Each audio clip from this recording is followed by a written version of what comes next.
E aí, Dev, tudo bem contigo? Eu tô bom. E essa é a parte 8 do meu tutorial de Unity 3D para iniciantes, que a gente está criando esse joguinho aqui do zero. E se tu ainda não viu os episódios anteriores da série, eu vou deixar os links todos na descrição e também o vídeo de tutorial de C# e lógica de programação. Lembrando também que a cada episódio da série eu coloco esse projeto para download para quem é membro dev do canal. Então se tu quiser dar uma olhada para ver quais são os benefícios de se tornar um membro dev do canal, é só clicar aqui embaixo no botão Seja Membro e conferir, tá? Sem compromisso nenhum. Agora eu acho que eu vou poder criar vídeos com mais frequência também, tá? Porque eu tô finalizando a edição do meu curso de C#, que eu demorei um tempão para gravar. Então em breve eu vou postar novidades aqui sobre o curso no canal, beleza? Bom, a primeira coisa que eu quero fazer é resolver o problema que acontece quando o nosso player morre, tá? A gente pode ver aqui embaixo no Reference Exception, tá? O Script Hazard está tentando pegar a posição do player, então a gente pode até dar 2 cliques aqui para abrir o Visual Studio e a gente vai ser levado para a linha do erro.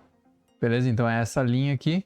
Então no momento que a gente destrói o player quando uma caixa bate nele, o player se torna nulo, tá? Então para resolver isso aqui, nós podemos criar aqui if player diferente de null. Então a gente só vai executar o que está aqui caso o player não seja null, tá? Depois que eu digitei o if aqui, eu usei o Shift Enter, tá? Para ele já criar as chaves aqui, beleza? Então vamos salvar isso aqui, voltar pro nosso jogo, vai compilar o script. Podemos dar um clear aqui no console, fechar ele. Ctrl P. Agora a gente não vai mais ter aquele erro, beleza? A gente pode até tirar esse debug log aqui. Salvar. Uma outra coisa que a gente precisa arrumar também é o movimento do player. Tá? No momento a gente está adicionando força aqui usando um vetor 3. E o problema dessa implementação aqui é que a gente não está usando o time.deltaTime. Que como a gente já viu em algum vídeo anterior, ele calcula o intervalo em segundos do último frame até o frame atual. Tá? Ou seja, esse código aqui depende da quantidade de frames por segundo do nosso jogo. Então se ele estiver rodando meio lento, muito provavelmente a nossa caixa nem vai sair do lugar, tá? Porque a gente não vai estar aplicando força suficiente. Eu copiei um código, vou colar ele aqui. E esse código aqui vai ser executado no awake. Então uma vez só para esse script. Ele vai setar o vsync count para 0 e o application target frame rate para 45. Eu vou até colocar menos, vou botar 30, tá? Então eu vou limitar aqui os frames por segundo para 30 no meu jogo. Então voltando aqui, vou jogar agora. E meu jogador nem sai do lugar aqui, o player, tá? Eu acho que muita gente teve problema com isso. Vamos trocar aqui para 60, de repente ver se melhora alguma coisa. Ainda não, então 60 frames por segundo ainda é pouco. Não, a gente não tem força suficiente para mexer na caixa, né? Então para resolver isso, nós podemos vir aqui no Add Force e multiplicar por time.deltaTime, tá? Agora a força que a gente aplica aqui, ela não vai depender mais da quantidade de frames por segundo do nosso jogo. Simples assim. Se a gente testar agora, provavelmente vai piorar muito mais a situação, tá? A gente nem vai conseguir se mexer. Isso porque nós precisamos ajustar aqui o multiplier, que é o multiplicador da força aqui. Eu já fiz um teste e eu precisei usar 800 aqui. Então, vamos ver o que acontece agora. Então, pode ver que agora a gente já está saindo do lugar, tá? Vou começar de novo. Tá? Mesmo rodando o jogo a 60 frames por segundo, agora a gente consegue se movimentar normalmente. Beleza? Agora vamos tentar trocar para 30 de novo. Vou botar 20, bem devagar. Tá? Pode ver que mesmo o jogo estando lento, tá? Tá bem travado, né? 20 frames por segundo só. Mas a gente consegue se mexer porque o nosso movimento agora ele não depende mais dos frames por segundo. Então a gente resolveu esse problema, tá? Agora eu vou tirar isso aqui.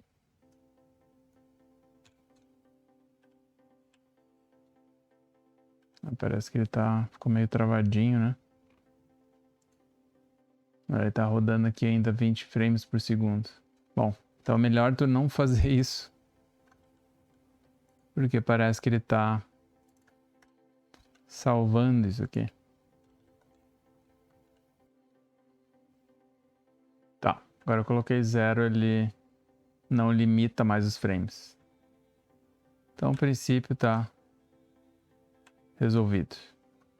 Agora, acho que provavelmente eu já posso deletar isso aqui, que não vai ter problema mais. Tá, então, um detalhe que a gente pode fazer quando estiver jogando, ativar ali os stats, né? Aqui em cima para ver quantos frames por segundo a gente está rodando. No caso aqui tá 140 por aí, tá? Beleza, agora eu quero fazer o nosso jogo pausar quando eu apertar a tecla ESC. Então, para isso, a gente pode ir no nosso Game Manager e aqui no Update, antes do Game Over, eu vou colocar um if e usar a classe Input e o método estático getKeyDown. Tá? Esse método aqui ele vai retornar verdadeiro durante o frame que o usuário começou a pressionar a tecla que a gente colocar aqui dentro, tá? Que a gente passar por argumento. Então a gente vai usar o keycode.escape. Shift Enter. Agora nós podemos usar aqui o time.timescale. Colocar 0, tá? Então esse campo estático aqui, como o nome dele sugere, é a escala em que o tempo passa no nosso jogo.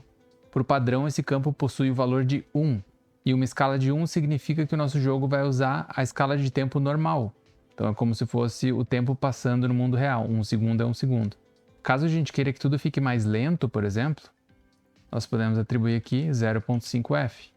Então, como 1 é padrão, 0.5f é metade de 1, então vai ser 50% mais lento, né? Então, vou salvar.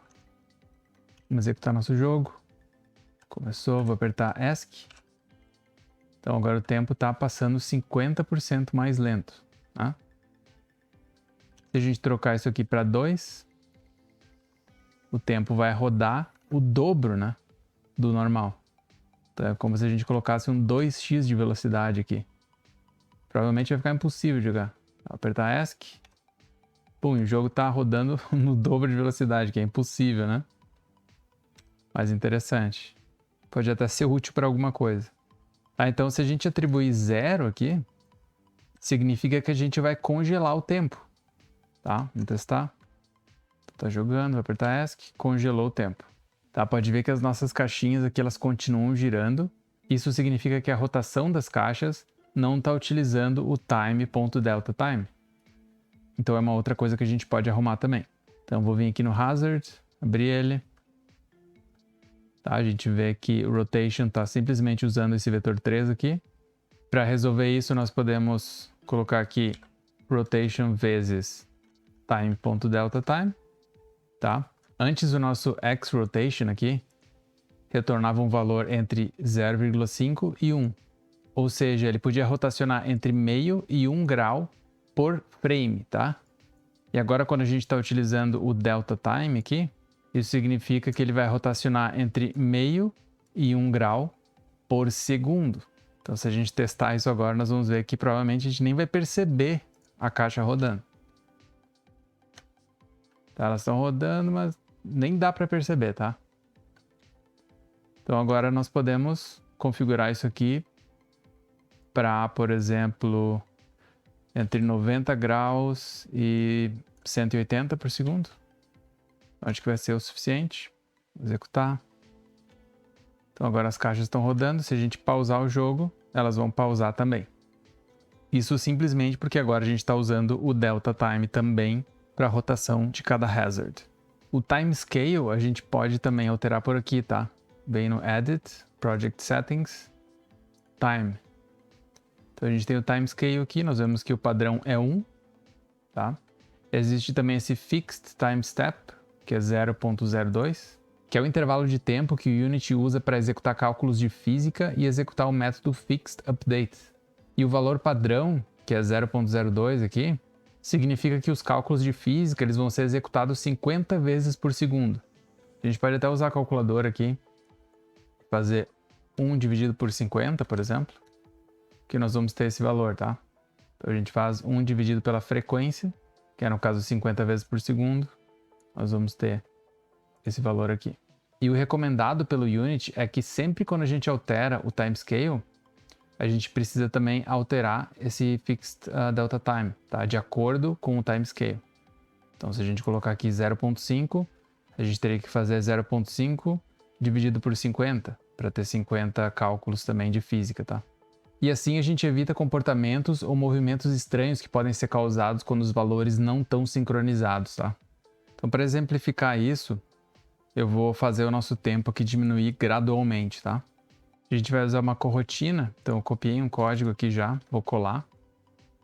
E essa corrotina aqui se chama Scale Time, que ela vai receber um valor inicial, um valor final e a duração que a gente quer que essa transição entre o valor inicial e o final aconteça, tá?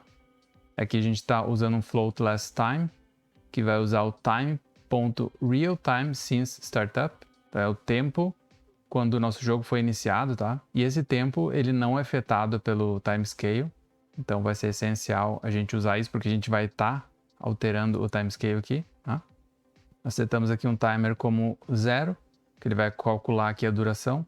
Então, enquanto o timer for menor que a duração que a gente setar, ele vai continuar executando. Então, a primeira coisa que ele vai fazer é atribuir timescale, usando esse método mathf.lerp, que simplesmente faz uma interpolação linear entre dois valores, pelo um tempo x, né, pelo tempo t aqui. Então, basicamente, baseado nesse tempo, ele vai retornar um valor entre o início e o fim, tá? Então, a gente vai receber valores interpolados linearmente. O fixed delta time aqui, que é o tempo de cálculos da física, nós vamos simplesmente usar aquele valor padrão, né, 0.02f, vezes o timescale. Então, se o timescale estiver em 1, ele vai retornar 0.02, né? Se o timescale for 0, isso aqui vai retornar 0. Então, a gente vai somando aqui, timer vai ser igual a timer mais essa subtração aqui. Então, o tempo atual, since startup, menos o last time, que foi quando a gente iniciou essa operação, né? E aí, configura de novo last time como real time since startup para a próxima iteração desse loop aqui. E daí damos um yield return null para ele só executar a próxima instrução no próximo frame, né? E aí quando isso tudo acabar, a gente simplesmente seta o timescale como end e o fixed delta time 0.02f vezes o timescale. Poderia até ser o end também, tá? Agora aqui nós podemos verificar se o timescale é igual a 0. Ou seja, o tempo está parado, né? A gente usa o start coroutine e já executa aqui esse método scale time. O start vai ser 0, né? Porque o jogo está pausado. E o end vai ser 1, né? Que é o jogo usando o tempo real, timescale igual a 1. A duração eu vou colocar aqui meio segundo. Então 0.5f, tá? Então em meio segundo a gente vai interpolar linearmente entre o valor 0 e 1. E claro, atribuir o valor, né, dessa interpolação aqui no timescale. Bom, agora se o time.timescale for igual a 1, nós vamos fazer o start coroutine e o scale time agora vai ser de 1 para 0, tá? Tá 0.5f também, então meio segundo. Vamos testar isso agora. Beleza? Então agora o nosso jogo leva meio segundo para parar gradualmente o tempo, tá? Quando a gente aperta ESC. Então meio que um efeito slow motion, bem legal. Quero mostrar para vocês também que se a gente não atribuir nada para o fixed delta time aqui, vou comentar para a gente ver. Executar de novo. Eu não sei se vocês vão perceber, mas as caixas parecem travadas, né? Vocês conseguem perceber? Deixei no comentário se vocês conseguem perceber. Parece tudo meio travadinho, né? Isso é porque os valores não estão sincronizados, tá? Então, justamente por isso que a gente precisa sempre atribuir os dois, tá? E o fixed delta time, no caso, vai ser calculado baseado no timescale atual, tá? Pode ver que agora fica bem mais fluido, né? Caso tu esteja gostando do vídeo, não te esquece de arrebentar o botão do like e te inscrever no canal caso tu te interesse por mais conteúdo Unity e programação C#. O que a gente vai fazer agora é ajustar esses nossos textos aqui, porque no momento a gente está utilizando texto 3D. Então a gente vai acabar então preparando a nossa UI, a interface de usuário. Primeira coisa que a gente vai fazer é clicar com o botão direito aqui na nossa hierarquia. A gente vai vir em UI e adicionar um canvas. Então, o canvas é como se fosse o nosso quadro da interface visual. Pode ver que esse canvas ele é gigante, tá? Ele está bem gigante aqui. Isso é normal. Tá? Ele vai estar sempre visível para o usuário. Então, por exemplo, se a gente colocar aqui dentro um UI, vamos adicionar aqui um Text Mesh Pro. Então, se a gente ir no nosso game agora, nós vamos ver que o texto vai estar sempre aqui, tá? Uma maneira legal de digitar o nosso canvas é apertando aqui em 2D e dando duplo clique no canvas. Daí ele vai centralizar aqui para nós, tá? Agora a gente precisa trazer para o cantinho aqui. Eu vou chamar isso aqui de Score Label. Vai ser a mesma coisa que aquele outro Score Label que a gente tinha, né? A gente vai clicar aqui e aqui no Text Mesh Pro Text UI. Nós vamos digitar Score, 2 pontos. Dar 2 cliques no canvas de novo. Clicar aqui no Score Label, dar um Ctrl D. E isso aqui vai ser agora o Score Text. A gente pode vir aqui na posição X, clicar e arrastar aqui, tá? Para ir para o lado, né? Texto eu vou colocar como 0. Então, a gente tem basicamente a mesma coisa, né? Então, se a gente desabilitar esses outros textos aqui, vamos executar, nós vamos ter aquele score ali em cima, né? Sempre aparecendo. A gente pode até aumentar o texto. Vamos ver qual é que era a fonte aqui. Fonte 10, mas esse aqui não era UI, então acho que a gente vai ter que colocar, sei lá, 52 aqui. Vamos ver como é que fica. Nos dois, né? Ó, se a gente arrasta aqui, dá pra grudar ele com aquele outro texto. Então ele fica alinhado, né? Vê no game pra dar uma olhada. Acho que tá interessante. Mas acho que a gente pode aumentar até mais. Vou colocar 72. 72. O outro também. Vamos precisar arrastar de novo aqui pro lado. Agora a gente tem problema com tamanhos aqui. Podemos aumentar a altura. Colocar, sei lá, 70. Ou 80. E a largura também. 220. Tá, agora 2 pontos caiu aqui. Mesma coisa pro outro. Vou deixar 220 também por 70. 80, na verdade.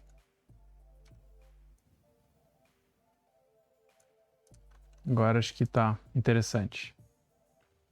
Vou colocar negrito de repente.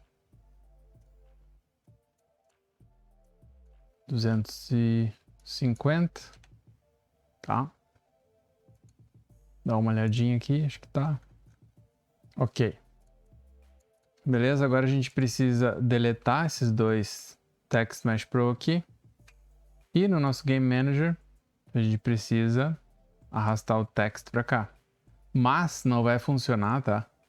Porque nós definimos esse Score Text aqui como um Text Mesh Pro 3D. Então a gente vai entrar aqui dando 2 cliques no Game Manager, abrir o script e trocar o tipo desse Text Mesh Pro para Text Mesh Pro GUI. Então agora é o Text Mesh Pro da UI. Salvar, voltar, deixar compilar e agora a gente vai ver que Ele está mostrando que é da UI, beleza? Agora sim nós podemos arrastar o score text para cá. Vamos testar. E continua contando certinho o nosso score. Beleza? Menu de pause a gente também pode adicionar aqui, clicando no Canvas, botão direito, UI. Vou adicionar um image, que eu vou chamar aqui de background menu. Depois a gente vai colocar o nosso menu dentro desse image, tá?